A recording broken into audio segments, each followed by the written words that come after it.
Marco Polo, this is Luke Robbins. Hey, what's up, man? Are you going to get that call yet? No, not yet. 33, copy Alani, I think. 33. Yeah, somebody came by that stage and pointed out, so the black smoke showing from. 33, copy Alani. 23. Okay, you got it. Okay, bye. July 14th, 2017. That was the first call to 911 about the Marco Polo fire, and it came from this station here, this fire station, Makalimo Iliili. In this day of modern technology where just about everyone seems to have a cell phone, no one had called into 911 to report the fire. In fact, someone had actually walked up to the station here and alerted the captain about the fire.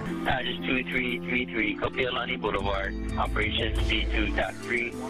Building fire, engines 2, 3, 5, ladder 2, battalion 2.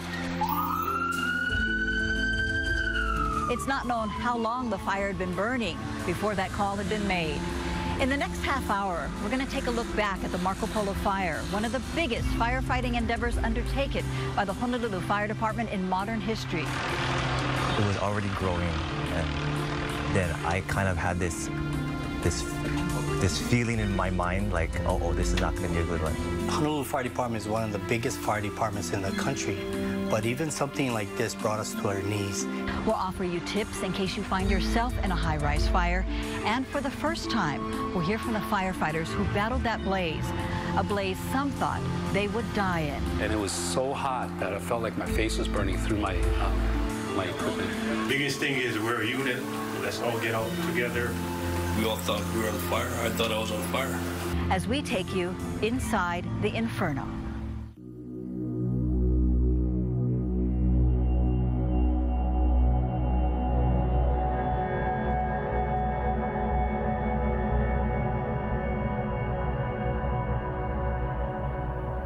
I woke up that morning thinking I had 32 shifts left. I woke up, it was a beautiful day. I'll always remember I was driving to work, it was a beautiful day.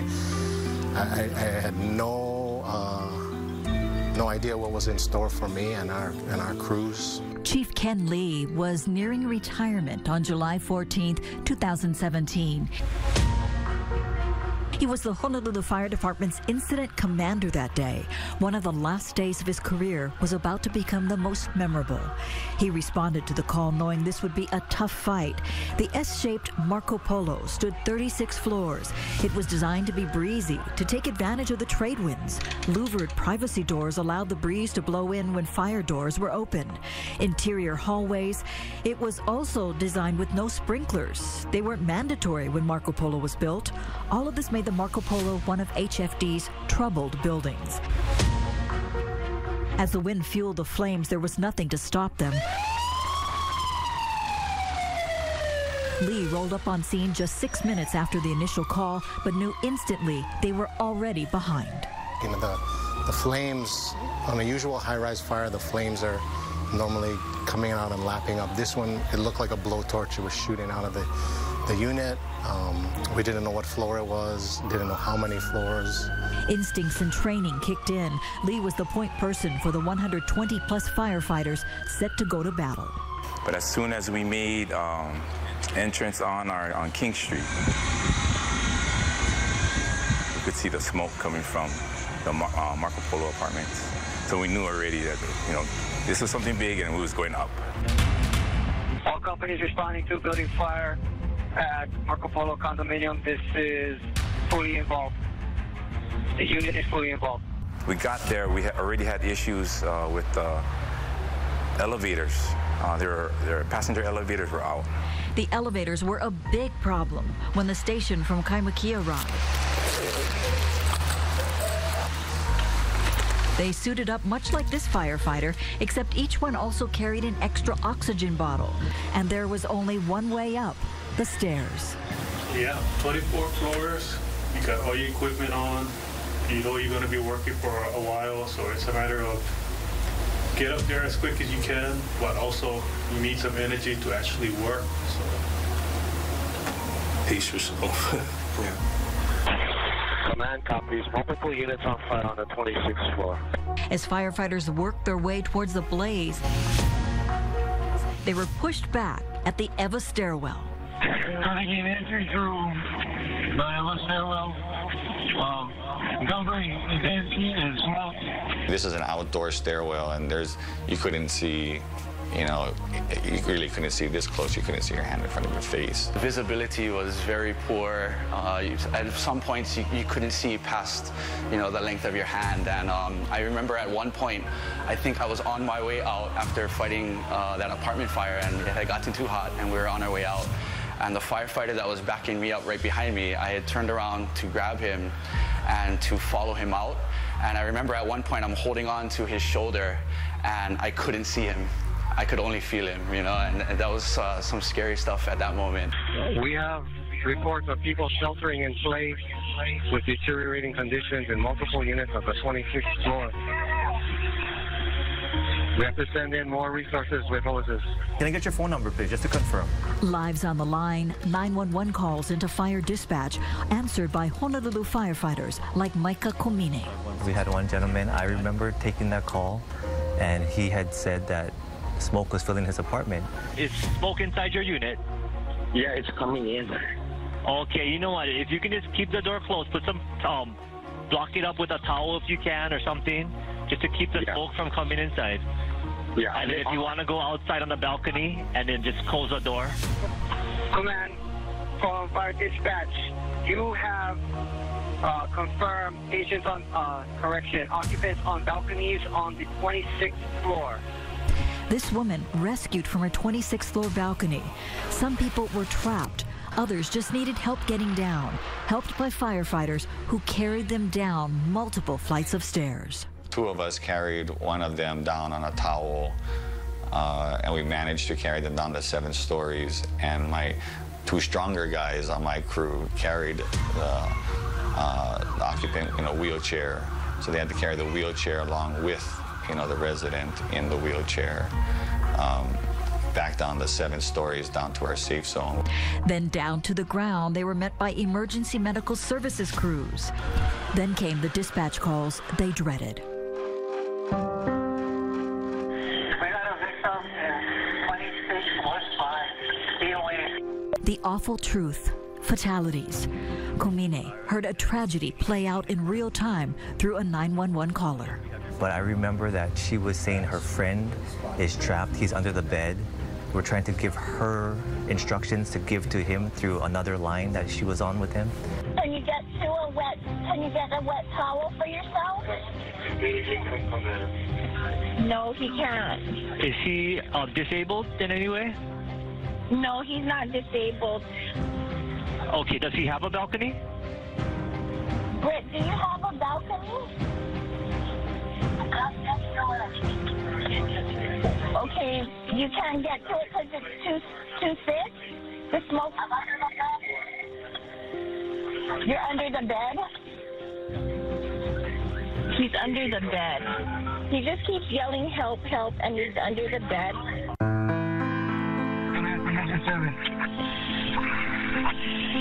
Secondary search. Find 2 victims here. 2613. 2613. Britt Reller and his mother Jean Dilly died in their apartment. Joanne Kuwata died in hers. Marilyn June Van Giesen died 3 weeks later due to complications from the fire. And it was just hard because it felt so helpless. This fire was one of those that you just feel very helpless, and you're just sitting at your desk, kind of saying prayers in your head for the people in the building and also for your brothers and sisters on the fire floor. Coming up next, we'll hear more from the Honolulu firefighters as they take us inside the Inferno.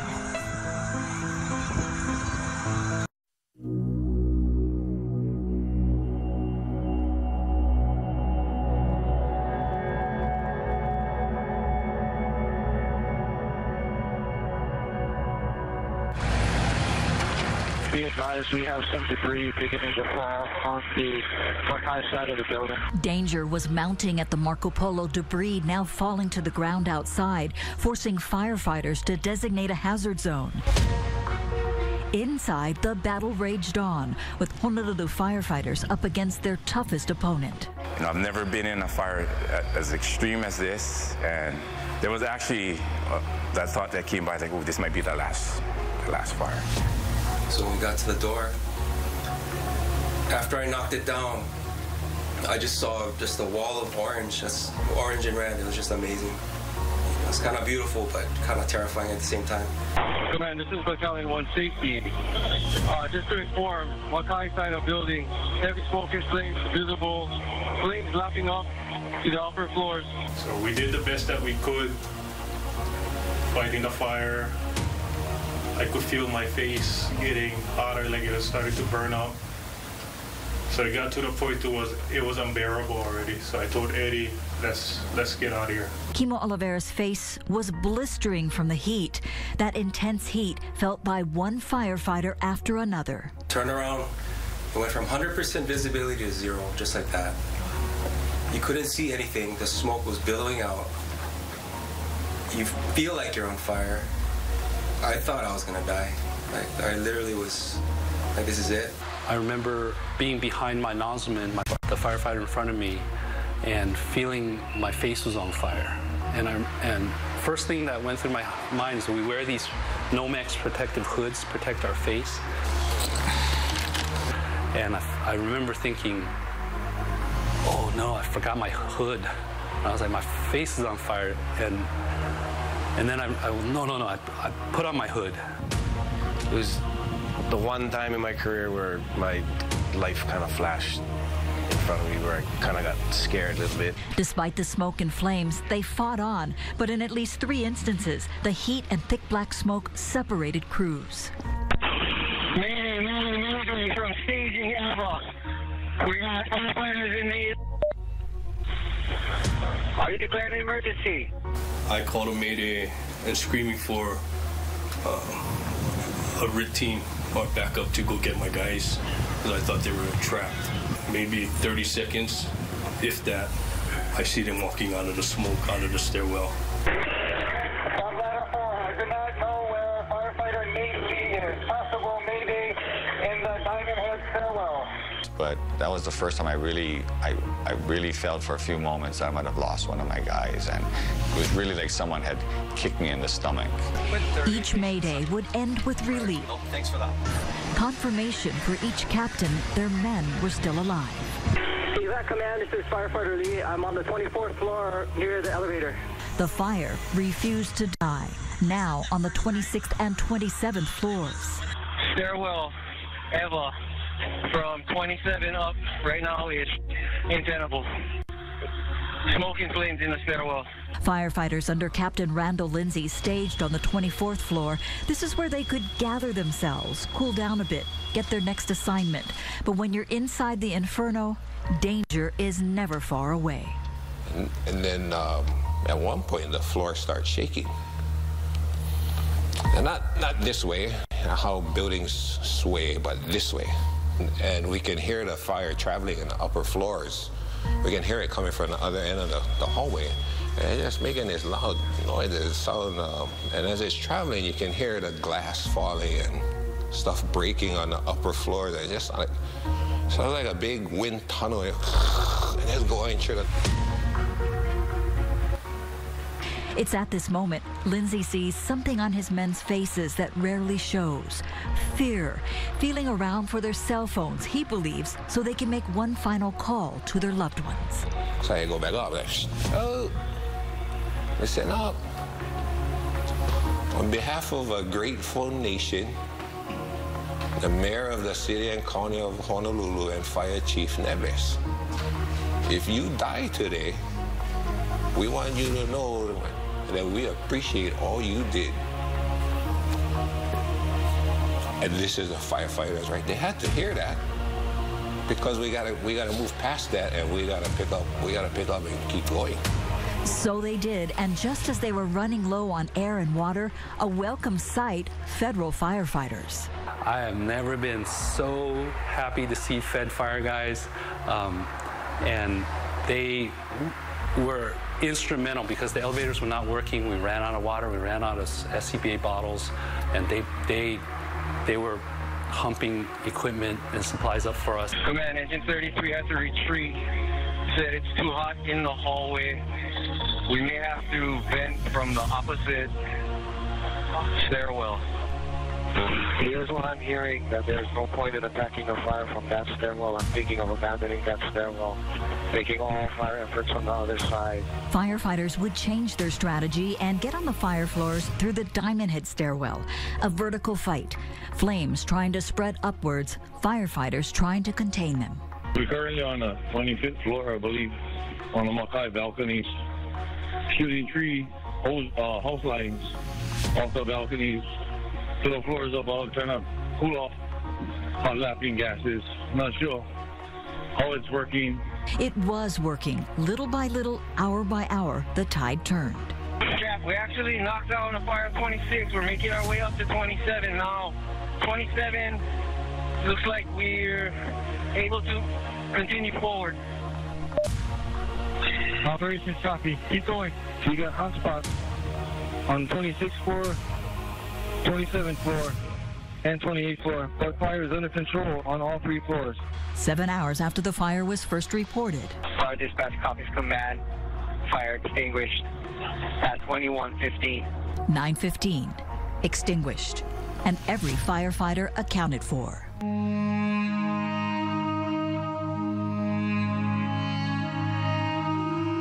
Captain Pao Ching Huang returned the next day, walking through the blackened hallway units.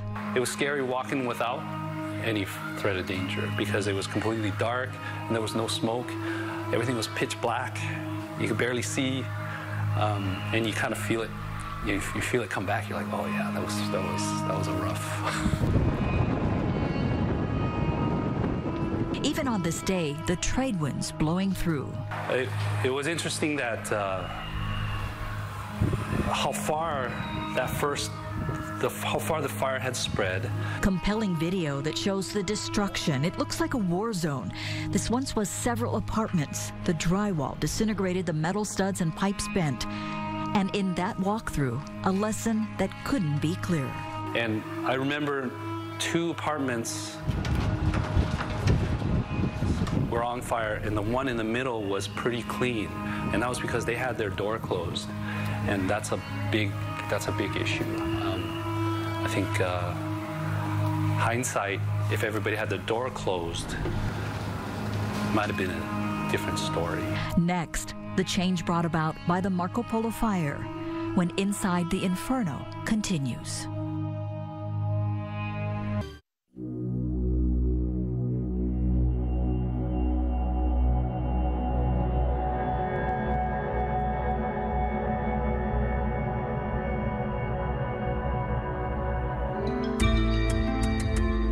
Nearly a year after the Marco Polo fire, the cause is still undetermined, and the numbers are coming into focus.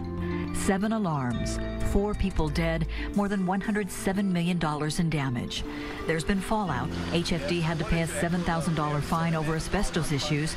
The Hawaii Firefighters Association filed a complaint, and state investigators found the majority of firefighters did not properly bag contaminated equipment and gear at the scene. I was not that surprised about them getting a citation. We approached them initially with our concerns shortly after the fire. And, when they disregarded us, we really had no option other than to call high ops at that point and ask them if they can come and address our concerns. So we've made a great stride since the Marco Polos and educating our folks, figuring out engineering, giving them extra protective equipment where they don't have to use the dirty equipment, setting up depots where they can go and get new equipment as needed. And there's been legislation. On May 3rd of this year, in front of the Marco Polo, Honolulu Mayor Kurt Caldwell signed Bill 69, requiring Oahu high-rises to undergo a life safety review within 3 years and make necessary changes within 6. Is it easy to get out? Is it easy for the firefighters to get in? If the fire's on the floor, can the fire be contained? How about your sprinkler system, if you have them? How about your alarm systems, your elevators? The law also makes sprinklers mandatory, but allows majority owners of condominiums to opt out. Other new laws provide tax incentives to high-rise owners who choose sprinklers. Marco Polo owners did choose sprinklers, and after a majority vote, the building will be retrofitted. Fire Chief Manuel Neves is hoping other buildings will follow suit. And even the fire sprinkler, just having a fire sprinkler there, without a doubt, that would either suppress or extinguish the fire completely. He says anyone who wants to opt out of installing sprinklers should take heed of the Marco Polo. Yeah, you may have the right to choose the risk that you would take on in the place that you live. But really, you're not only risking yourself, but you're also risking your neighbors. Look at the Marco Polo. The folks that perished, they weren't in the apartment. They were across the hall, they were down the hall, they were up on another floor. So it's your neighbors that are going to be at risk. Up next, some final thoughts on HFD's battle inside the Inferno.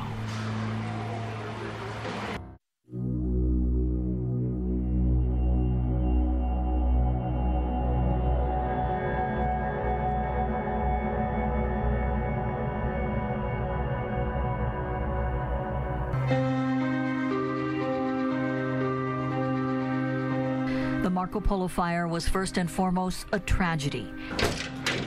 Chief Neves credits his firefighters and their training for keeping the death toll from being even higher. It's a sad story that Marco Polo, that people had lost their lives and their possessions.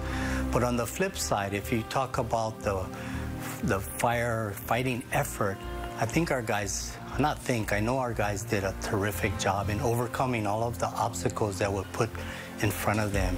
The department receiving praise from fire departments across the nation. The Honolulu Fire Department did a phenomenal job in fighting that fire, given everything that they were up against, which was rapidly progressive and changing fire conditions on an upper floor, the 26th floor. The fire actually lapped up to 27 and 28 also. They did a tremendous job against really, really, really bad conditions. I'm really proud of the guys. I mean, you really saw a lot of hard-working, dedicated, firefighters. We're not one to toot our own horns, but I really just was proud. I saw the work, I saw the way guys dug deep. If it wasn't for the bravery and tenaciousness, ingenuity of the firefighters of that day, that firefighter could have gone, that fire could have went all the way up to the roof. I can say it was tough, but man, I'm glad I was there. I was glad, I was happy to help. So, proud of my guys. They did a great job, worked hard. Yeah, we were safe. I can say that when we were in the truck leaving, I was happy. And I told them I was happy because we're alive. I remember saying that. I was like, man, this was a good day. We're alive. I want to start by saying, my condolences go out to the loved ones of the 4 that perished. I wanted their loved ones to know that we did everything we could to get them out. We knew where they were. We knew what they were going through, and we gave it all. We gave everything. We risked our guys, our girls, our gals. And like I said, the mantra that we're willing to risk a lot to save a lot. We risked it all. 1 year later, and you can still see the effects of the fire. And residents on the fire floors say they've been told it could be yet another year before they're allowed back in their units.